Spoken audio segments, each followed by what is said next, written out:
정의당의 공천은 막가는 공천이라고 볼 수가 있을 것 같습니다. 후보 같은 경우에는 여성 혐오 발언으로 이런 분을 안 거르고 도대체 뭐... 황교안 대표님을 위한, 황교안 대표님의 사람들만을 위한.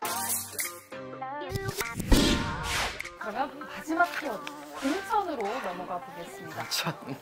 이것도 이슈가 많이 되는 부분이죠, 공천. 선거 전략과 아주 밀접하게 연관된 부분인데요. 그 전에 먼저 또 공천. 네. 많이 들어봤을 것 같아요. 정확히 뭔지 알아요? 아니요. 모르니까 네. 규범 학생이 이번에는 준비를 했습니다. 네, 저는 민주당처럼 어렵게 말하지 않고 간단하게 말하겠습니다. 간단하게 공직선거에서 정당이 후보자를 추천하는 거예요. 그것이 왜 좋냐면 정당의 도움을 얻을 수 있고 상위번호 1번, 2번, 3번을 얻을 수 있는 거예요. 그러면은 약간 그 포스터 같은 거 붙어 있잖아요. 뒤에 있는 사람들은 그런 소속이 없어요. 무소속인 경우에는 이제 맨 뒷번호로 밀려나고요. 그러면은 그 각 당에서 한 명만 추천해 주는 거예요? 그렇죠. 그러면은 그 막 공천 받으려고 약간 당에서 싸움이 날 수 있는 거 아니에요? 그렇죠. 네. 그 얘기를 지금... 그 얘기 지금 하는 거예요. 그렇죠. 바로 그게 큰 아. 이슈가 되죠. 바로 토론을 시작해 볼까요? 태진 학생의 공격부터. 정의당을 공격하는 그렇죠. 정의당이 상혁 학생이 이번에는 방어할 차례입니다. 시작. 네, 저는 정의당의 입장에서 보면 지역구 후보들은 나름대로 체계를 가지고 민주적으로 그래도 공천 작업을 했다고 생각합니다.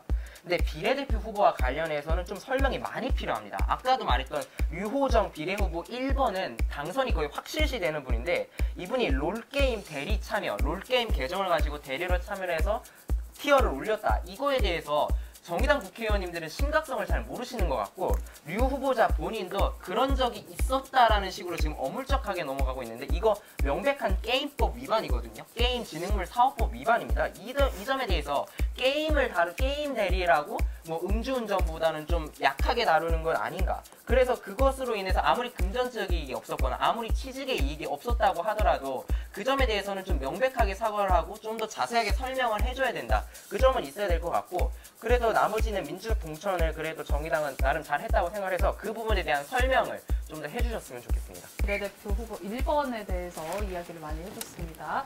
다음 수범 학생의 60초 공격 들어보겠습니다. 시작.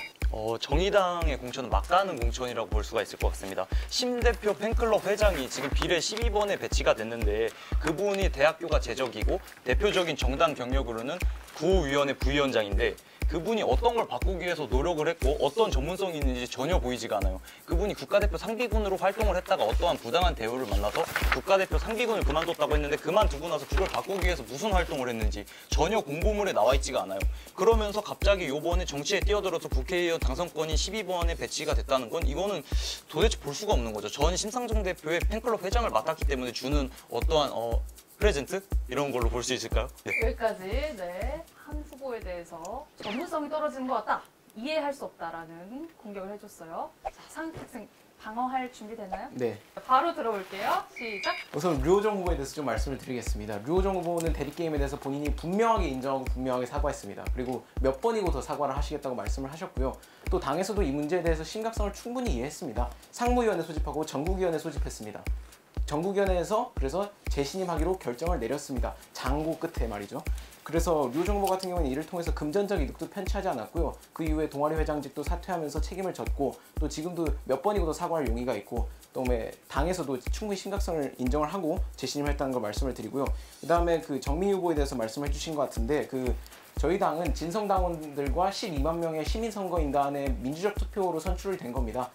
그분이 뭐 그런 경력을 가지실 수 있고 그런데 결국에는 저희 당과 또 시민선거인단이 민주적 절차를 통해서 선출을 한 것이기 때문에 저는 문제가 없다고 생각합니다. 여기까지 8초 남겨뒀습니다. 두 분 어떻게 납득이 되시나요? 납득이 안 되죠. 알겠습니다. 다음은 태진 학생이 방어할 차례죠.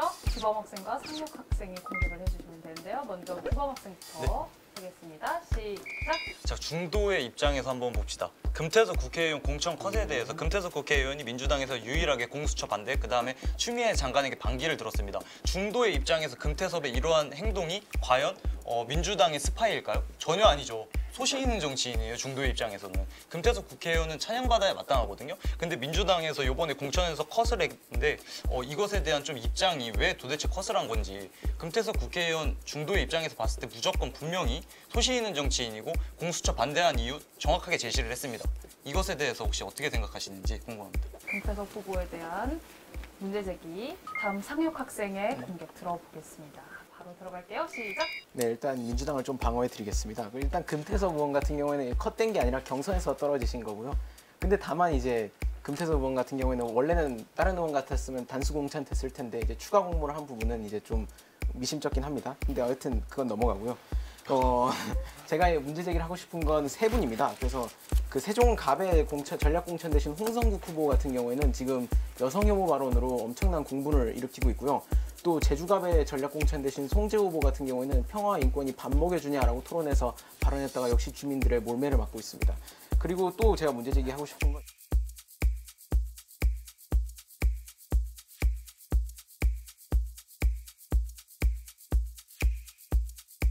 이런 분을 공천관리위원회에서 안 거르고 도대체 뭘 했는지 궁금합니다. 이상입니다. 오, 본인의 시간을 사용하면서까지 우리 민주당의 입장을 대변을 해주셨던 것 같은데요. 여기까지 들어보고 태진 학생의 방어 바로 들어보겠습니다. 시작. 네, 금태섭 의원님 같은 경우는요. 금태섭 의원님과 같이 민주당에 반대했던 민주당 안에 조홍천 의원님은 반대로 경선이 돼서 후보가 되셔서 지금 선거에 나가 계십니다. 금태섭 의원님은 그 지역의 주민들, 그 지역의 당원들이 금태섭 의원님을 싫어했기 때문에 자연스럽게 시스템의 게임 안에서 탈락하신 것이 민주당이 너 싫어, 너 나가에서 자른 것이 전혀 아닙니다. 게임에서 떨어지는 것을 어떻게 살리라고 하는지 그것이 오히려 더 반민주적인 공천을 말씀하시는 거라고 생각을 하고요. 그리고 여러 가지 인권 혐오 발언이라든지 여성 혐오 발언이라든지 여러 가지 의혹적인 그 해당 발언을 한 것은 그 후보자들의 도덕적인 문제나 평가에 대해서 분명히 부정적인 평가가 있을 것이라고 생각을 합니다.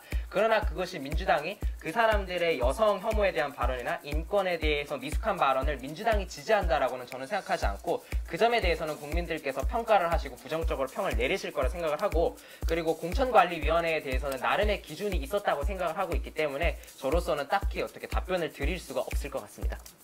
정확히 또 60초를 맞춰주셨습니다. 묻고 싶은 게 많지만 또 코멘트를 할 수가 없죠. 우리가 다른 코멘트는 할 수 없지만 기분이 어떻게 말하고 싶은데 못하니까 답답하네요. 네, 그리고 상혁 학생은 들어보니까 어땠나요? 뭐 민주당 입장으로서는 충분히 할 수 있는 설명이라고 생각합니다. 네, 아까 두 분이 연대하시더니 이번에는 이렇게 연대하네요. 네. 그럼 이제 규범 학생이 방어를 할 차례죠. 상혁 학생과 태진 학생의 공격 60초 들어갑니다. 먼저 상혁 학생부터 할게요. 시작! 미래통합당 공격 시간인데요. 미래한국당을 좀 공격하겠습니다. 그래서 미래한국당 공천 같은 경우에는 사실 좀 웃지 못할 해프닝이 있었죠. 그래서 뭐 황교안 대표가 뭐 미래한국당 공천에 대해서 마음에 안 든다. 이러니까 뭐 지도부 총사퇴하고 다음날 입당한 지 하루밖에 안 된 원유철 의원이 당대표로 임명이 되고 결국에 지금은 또 오늘 보니까 조정이 됐더라고요. 또 영입 인재로, 통합당의 영입 인재로. 그래서 어찌 보자면 굉장히 비정상적인 겁니다. 통합당이 영입한 인재를 이제 미래한국당에서 비례로 공천한다.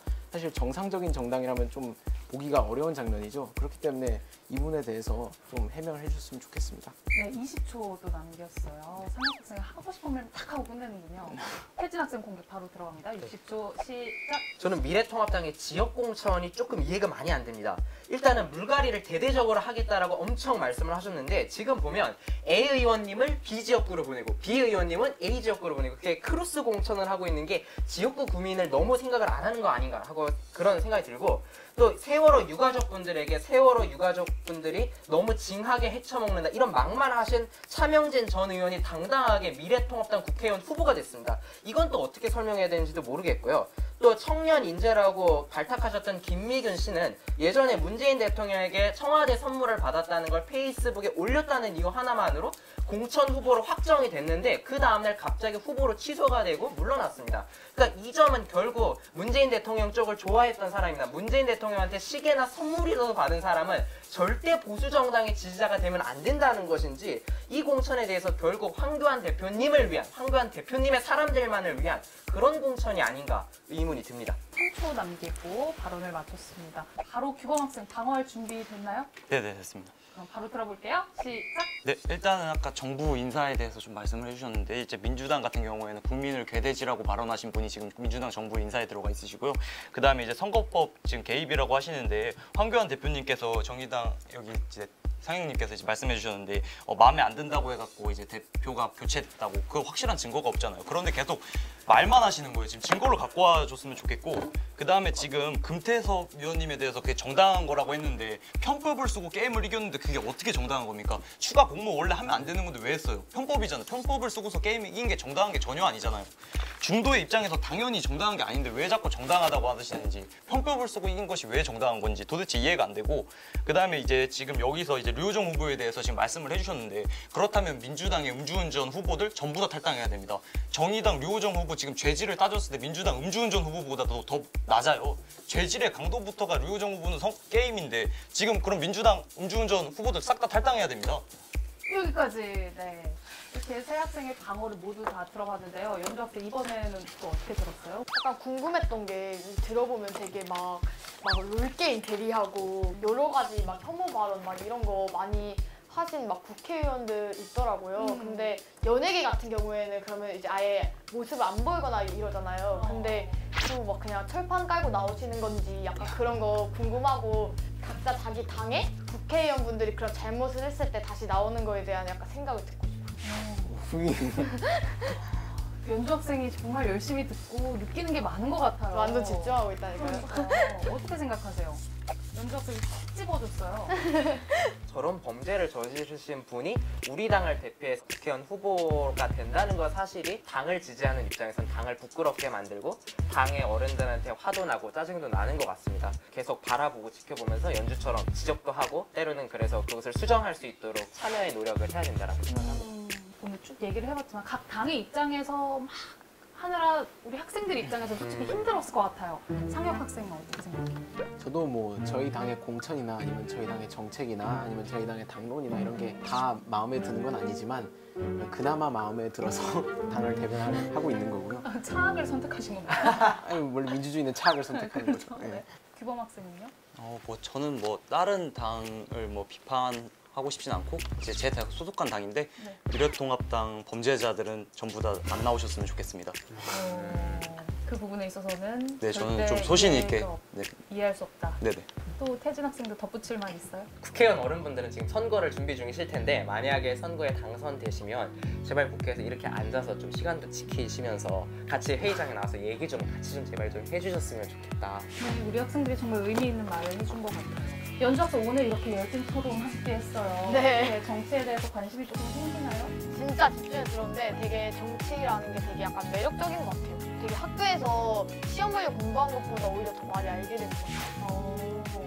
너널짐 토크쇼 Z 총선 특집 기획 1부 오늘은 1020 세대 정치 참여와 총선 핫 이슈에 관해서 토론을 해봤습니다. 하지만 이번 총선 기획 이걸로 끝나는 거 아니거든요. 다음 주에는 청년당원이 말하는 각 당의 청년 정책과 또 미래의 유권자인 10대 연주 학생의 마음을 설득하는 이 청년 당원들의 모습이 등장하니까요. 또 기대해 주시고 다음 주에 뵙겠습니다. 그럼 구독 꾹, 좋아요 꾹, 알람 설정까지. 정치하면 다들 진짜 저는 정치 이야기하는 어른들 보면 욕하는 것 같고 서로 싸우시거나 토라지는 것 같게 못 봤는데 그리고 내가 봤을 때 즐기시더라고. 제일 즐기시더라고. 기분이 좋았고요. 저 즐겼습니다. 저는.